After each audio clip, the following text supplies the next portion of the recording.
കേരളത്തിന്റെ വടക്കേ അറ്റത്ത് കണ്ണൂർ ജില്ലയുടെ മണ്ണിൽ ചരിത്രത്തിന്റെയും ഐതിഹ്യത്തിന്റെയും പൗരാണികതയുടെയും പാരമ്പര്യം പേറി ഒരു മഹാക്ഷേത്രം തല ഉയർത്തി നിൽക്കുന്നു. വടേശ്വരം ശ്രീ മഹാശിവക്ഷേത്രം.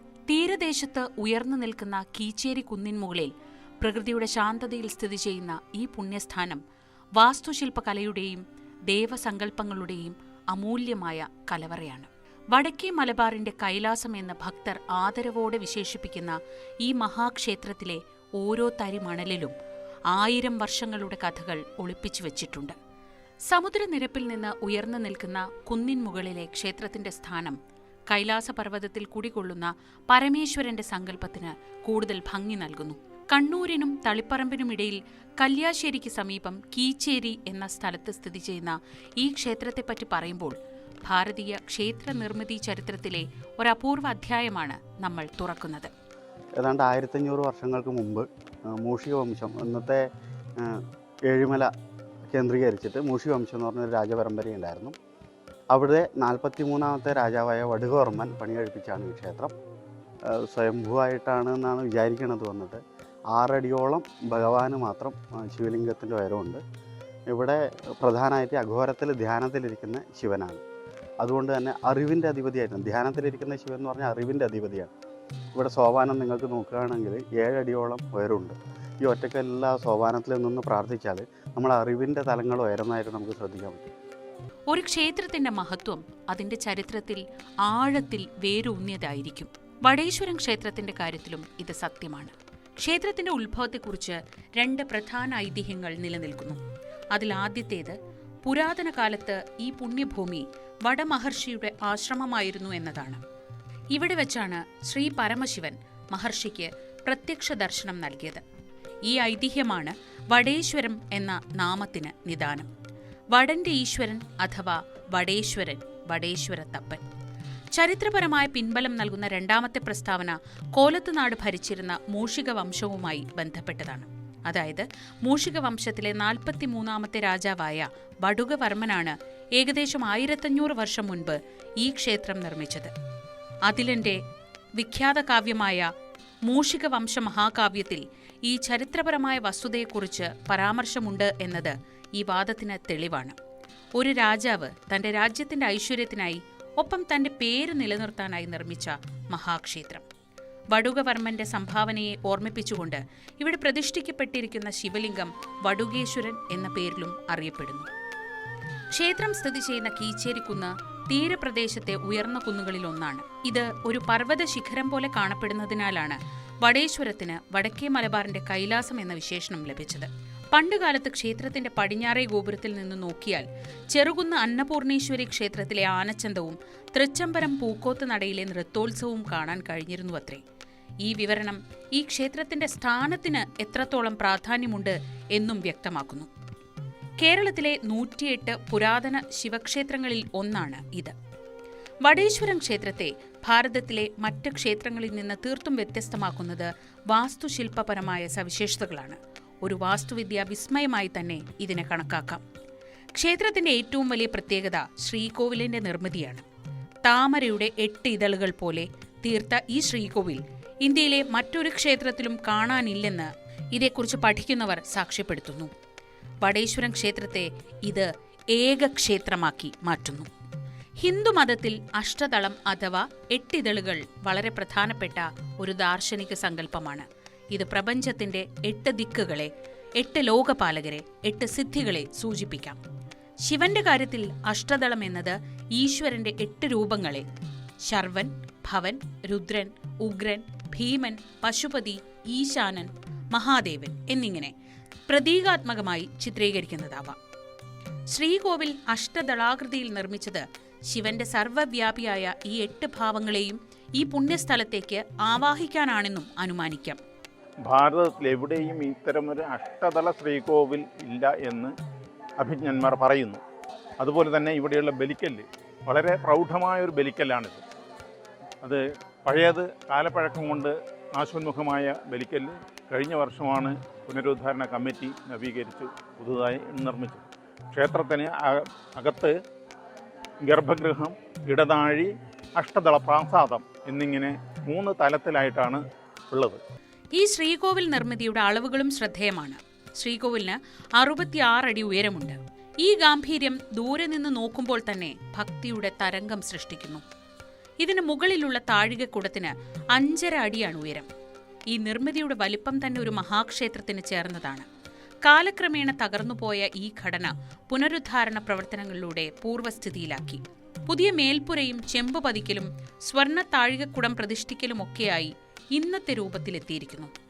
ഈ പുനരുദ്ധാരണം ക്ഷേത്രത്തിന്റെ പൗരാണികതയെ ചോദ്യം ചെയ്യുന്നതിന് പകരം അതിന്റെ മഹത്വത്തെയും കാലാതീതമായ ശക്തിയെയും അടിവരയിട്ട് കാണിക്കുന്നു. തളിപ്പറമ്പ് രാജരാജേശ്വര ക്ഷേത്രത്തിൻ്റെ അതേ മഹത്വത്തോടുകൂടി തിരുവനന്തപുരം രാജവംശം അടക്കമുള്ള കേരളത്തിലെ സർവ്വ രാജവംശങ്ങളും അംഗീകരിക്കുന്ന ഒരു മഹത്തായ ക്ഷേത്രമാണ് വടീശ്വരം മഹാശിവക്ഷേത്രം. വടീശ്വരം മഹാശിവക്ഷേത്രം വടുകമഹർഷി തപസ് ചെയ്ത ഭൂപ്രദേശത്ത് ഭരതമഹർഷിയാൽ പ്രതിഷ്ഠിതമായിട്ടുണ്ടായതാണ്. ഇവിടെ ഈ പ്രദേശത്തിലുള്ള സസ്യജാലങ്ങൾ മുഴുവൻ പഞ്ചാക്ഷര മന്ത്രം ജപിച്ചുകൊണ്ടിരിക്കുന്നു എന്നാണ് പൂർവികന്മാരെ നമ്മെ ഉപദേശിച്ചിട്ടുള്ളത്. വടേശ്വരം ശ്രീ മഹാദേവ ക്ഷേത്രത്തിന്റെ പ്രധാന സവിശേഷതകളിലൊന്ന് ഒരേ ക്ഷേത്ര സങ്കേതത്തിൽ 4 വ്യത്യസ്ത ശിവലിംഗ പ്രതിഷ്ഠകൾ നിലകൊള്ളുന്നു എന്നതാണ്.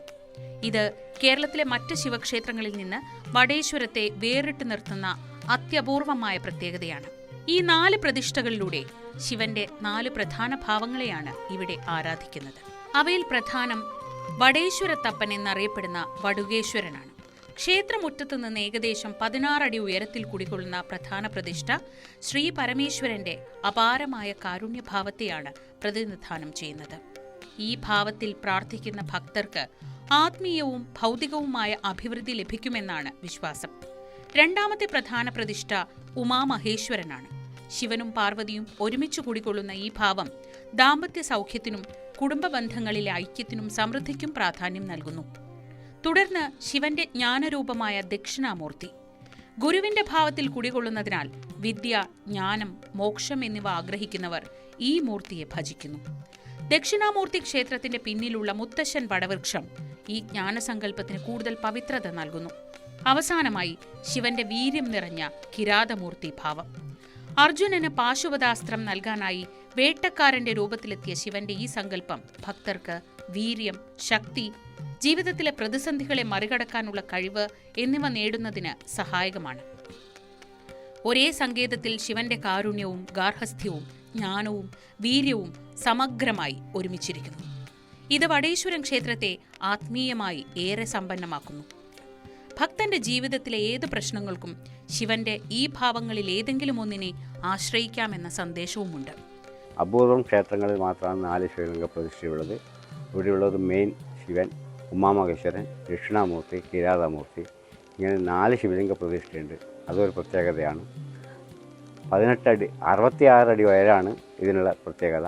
6 അടി ഉയരമുള്ള താഴികക്കുടമാണ്. താഴികക്കുടം ഞങ്ങൾ തൃശ്ശൂർ വെച്ചിട്ട് ചെയ്തു കൊണ്ടുവന്നതാണ്. ഇവിടെ നിന്നൊന്നും ചെയ്യാൻ ആൾക്കാർക്ക് പറ്റാത്തത് കാരണം. വടേശ്വരം ക്ഷേത്ര സങ്കേതത്തിൽ പ്രധാന പ്രതിഷ്ഠകളായ ശിവന്റെ ചതുർരൂപങ്ങൾ കൂടാതെ മറ്റ് പ്രധാനപ്പെട്ട ഉപദേവതകളും കുടികൊള്ളുന്നു. ഇത് ക്ഷേത്രത്തിന് പൂർണ്ണമായ ആരാധനാഭാവം നൽകുന്നു. അമൃത കലശധാരിയായ ശാസ്താവാണ് ഇവിടുത്തെ പ്രധാന ഉപദേവതകളിൽ ഒരാൾ. രോഗശാന്തിക്കും ക്ഷേമത്തിനും വേണ്ടിയാണ് ഭക്തർ ശാസ്താവിനെ ആരാധിക്കുന്നത്. കൂടാതെ വിഘ്നേശ്വരനായ മഹാഗണപതിയുടെ സാന്നിധ്യവും ഇവിടെയുണ്ട്. ഏത് കാര്യത്തിലും വരുന്ന തടസ്സങ്ങൾ നീക്കാനായി ഭക്തർ ഗണപതിയെ ഭജിക്കുന്നു. ഈ ക്ഷേത്ര സങ്കേതത്തിലെ മറ്റൊരു പ്രധാന സാന്നിധ്യമാണ് ഗോപാലകൃഷ്ണൻ. വിഷ്ണുവിന്റെ അവതാരമായ കൃഷ്ണന്റെ സാന്നിധ്യം ശിവന്റെയും വിഷ്ണുവിന്റെയും ഐക്യമായ ഹരിഹര സങ്കല്പം സൂചിപ്പിക്കുന്നു. ഈ ദേവതകൾക്ക് പുറമെ ക്ഷേത്രത്തിലെ തീർത്ഥാടന സവിശേഷതകളിൽ ദക്ഷിണാമൂർത്തി ക്ഷേത്രത്തിന്റെ പിന്നിലുള്ള മുത്തശ്ശൻ വടവൃക്ഷവും ഗംഗാ സാന്നിധ്യമുള്ളതായി വിശ്വസിക്കുന്ന ദേവർകുളം എന്ന പവിത്രമായ തീർത്ഥക്കുളവും സവിശേഷ പ്രാധാന്യം അർഹിക്കുന്നു. ഈ തീർത്ഥക്കുളത്തിൽ മുങ്ങിക്കുളിച്ചു തൊഴുന്നത് ഭക്തർക്ക് പ്രത്യേക അനുഗ്രഹം നൽകുമെന്നാണ് വിശ്വാസം.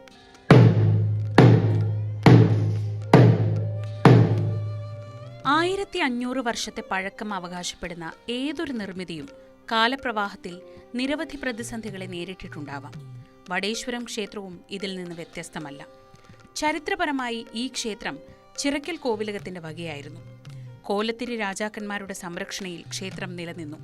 എന്നാൽ ടിപ്പു സുൽത്താന്റെ പടയോട്ടക്കാലത്ത് ദക്ഷിണേന്ത്യയിലെ നിരവധി ക്ഷേത്രങ്ങൾ തകർക്കപ്പെട്ട കൂട്ടത്തിൽ വടേശ്വരം ക്ഷേത്രത്തിനും നാശനഷ്ടങ്ങൾ സംഭവിച്ചു. ഈ ചരിത്രപരമായ ആഘാതത്തെ അതിജീവിച്ചാണ് ക്ഷേത്രം നിലനിന്നത്.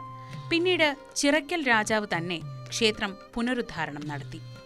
ക്ഷേത്രത്തിന്റെ പൗരാണികതയ്ക്ക് കാലമേൽപ്പിച്ച കേടുപാടുകൾ പരിഹരിക്കുന്നതിനായി സമീപകാലത്ത് വിപുലമായ പുനരുദ്ധാരണ പ്രവർത്തനങ്ങളാണ് വടേശ്വരം ശ്രീ മഹാശിവക്ഷേത്രത്തിൽ നടന്നത്. ഇത് കേവലം അറ്റകുറ്റപ്പണികളുടെ തലത്തിൽ ഒതുങ്ങാതെ ക്ഷേത്രത്തിന്റെ നഷ്ടപ്പെട്ട വാസ്തുവിദ്യാ ശോഭ വീണ്ടെടുത്തുകൊണ്ടുള്ള ഒരു സമ്പൂർണ്ണ പുനർജനനമായിരുന്നു. പുനർനിർമ്മാണ പ്രവർത്തനങ്ങളുടെ ഭാഗമായി ക്ഷേത്രത്തിൽ ഹൃദയഭാഗമായിരുന്ന മഹാശ്രീകോവിൽ അല്ലെങ്കിൽ ഗർഭഗൃഹം 66 അടി ഉയർത്തി. അതിന്റെ പൂർണ്ണമായ ഗാംഭീര്യം അങ്ങനെ വീണ്ടെടുത്തു. നിലവിലെ മേൽക്കൂര പൂർണ്ണമായി പൊളിച്ചുമാറ്റി പുതിയ മേൽപ്പുര നിർമ്മിക്കുകയും പാരമ്പര്യ രീതിയിൽ ചെമ്പ് പതിക്കുകയും സ്വർണ്ണ താഴികക്കുടം പ്രതിഷ്ഠിക്കുകയും ചെയ്തതോടെ ശ്രീകോവിലിന് നവചൈതന്യം കൈവന്നു. കൂടാതെ മഹാശ്രീകോവിലിന് ചുറ്റുമുള്ള ഇടനാഴി നിർമ്മാണം പൂർത്തിയാക്കി അഷ്ടദള പ്രസാദ നിർമ്മാണ പ്രവർത്തനങ്ങൾ ഊർജിതമായി നടന്നു. ശ്രീകോവിൽ തറയിൽ കരിങ്കൽ പതിച്ച് ഭംഗിയാക്കി. ഭക്തർക്ക് സൗകര്യപ്രദമായ രീതിയിൽ ക്ഷേത്ര നടപ്പന്തൽ, ക്ഷേത്രനടയിൽ ദീപസ്തംഭം, മുറ്റത്തെ കല്ലുപതിക്കൽ, ഓഫീസ് നിർമ്മാണം എന്നിവയെല്ലാം പൂർത്തിയാക്കി. പ്രധാന പ്രതിഷ്ഠകൾ കൂടാതെ ഗണപതിയുടെയും ഗോപാലകൃഷ്ണന്റെയും ഉപക്ഷേത്രങ്ങൾ പുതുക്കിപ്പണിത് പ്രതിഷ്ഠാകർമ്മം നിർവഹിക്കുകയും ചെയ്തു. സമഗ്രമായ പുനരുദ്ധാരണ പ്രവർത്തനങ്ങളിലൂടെ ക്ഷേത്രം അതിന്റെ തനതായ വാസ്തുപരമായ പ്രാധാന്യം നിലനിർത്തുകയും ഭക്തർക്ക് കൂടുതൽ സൗകര്യങ്ങളുള്ള ഒരു ആരാധനാ അന്തരീക്ഷം ഒരുങ്ങുകയും ചെയ്തു. വടേശ്വരം ക്ഷേത്രം വടക്കേ മലബാറിന്റെ സാമൂഹ്യ സാംസ്കാരിക ജീവിതവുമായി അഭേദ്യമായി ബന്ധപ്പെട്ടിരിക്കുന്നു. വടേശ്വരത്തപ്പന്റെ അനുഗ്രഹം തേടാൻ നാനാദേശക്കാരായ ഭക്തന്മാരുടെ വരവ് അനുദിനം കൂടുകയാണ്. ശിവരാത്രിയാണ് ഇവിടുത്തെ പ്രധാന ആഘോഷം. അനുഷ്ഠാനപരവും സാംസ്കാരികവുമായ മേഖലയിൽ വടേശ്വരത്തിന് അത്യുന്നതമായ സ്ഥാനമുണ്ട്.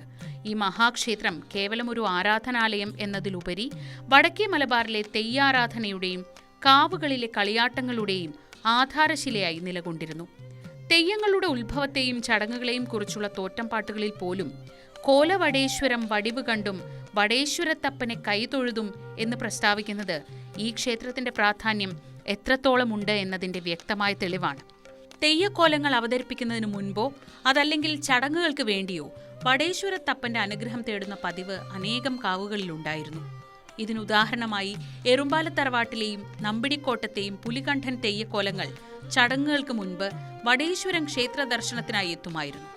കൂടാതെ മറ്റ് പ്രധാന കാവുകളായ ചിറകുറ്റി, പുതിയ ഭഗവതിക്കോട്ടത്തെ പഞ്ചുരുളിത്തോറ്റം, ചുറ്റുമുള്ള മറ്റ് തീച്ചാമുണ്ടിത്തോറ്റങ്ങൾ എന്നിവ ചടങ്ങുകൾ തുടങ്ങും മുൻപ് വടേശ്വരത്തെ പവിത്രമായ തീർത്ഥക്കുളത്തിൽ കുളിക്കുകയും ക്ഷേത്രത്തിൽ തൊഴുത് പ്രസാദം സ്വീകരിച്ച ശേഷം മാത്രമാണ് മറ്റ് ചടങ്ങുകൾക്ക് തിരിച്ചു പോവുക.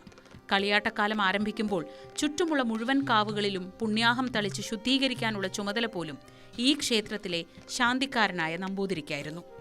ഈ ആചാരപരമായ ബന്ധങ്ങളെല്ലാം തന്നെ വടേശ്വരം ക്ഷേത്രം അന്നത്തെ വടക്കേ മലബാറിലെ എല്ലാ അനുഷ്ഠാനങ്ങളുടെയും കേന്ദ്രബിന്ദുവായി നിലകൊണ്ടിരുന്നുവെന്നും തെയ്യാട്ടക്കാരുടെ ഇടയിൽ വടേശ്വരത്തപ്പൻ ഒരു പരമമായ ശക്തിയായി ആരാധിക്കപ്പെട്ടിരുന്നു എന്നതിന്റെയും തെളിവാണ്. വടേശ്വരം ശ്രീ മഹാശിവക്ഷേത്രം ചരിത്രത്തിന്റെ ഭാരമുള്ള സ്മാരകം എന്നതിലുപരി വാസ്തുവിദ്യയുടെയും ആത്മീയതയുടെയും ഒരു അദ്വിതീയ സംഗമമാണ്.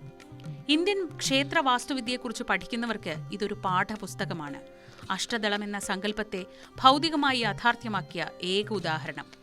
ഓരോ ഭക്തനും ഈ കുന്നിൻ മുകളിലേക്ക് നടന്നു കയറുമ്പോൾ അവൻ നടക്കുന്നത് കാലത്തിലൂടെയുള്ള ഒരു തീർത്ഥാടനമാണ്. അവൻ ചെയ്യുന്നത് കാലത്തിലൂടെയുള്ള ഒരു തീർത്ഥാടനമാണ്. പുരാതനമായൊരു സംസ്കാരത്തിന്റെ ശേഷിപ്പുകളിലേക്കും അതിലുപരി സർവശക്തനായ വടേശ്വരത്തപ്പന്റെ അനന്തമായ കാരുണ്യത്തിലേക്കും.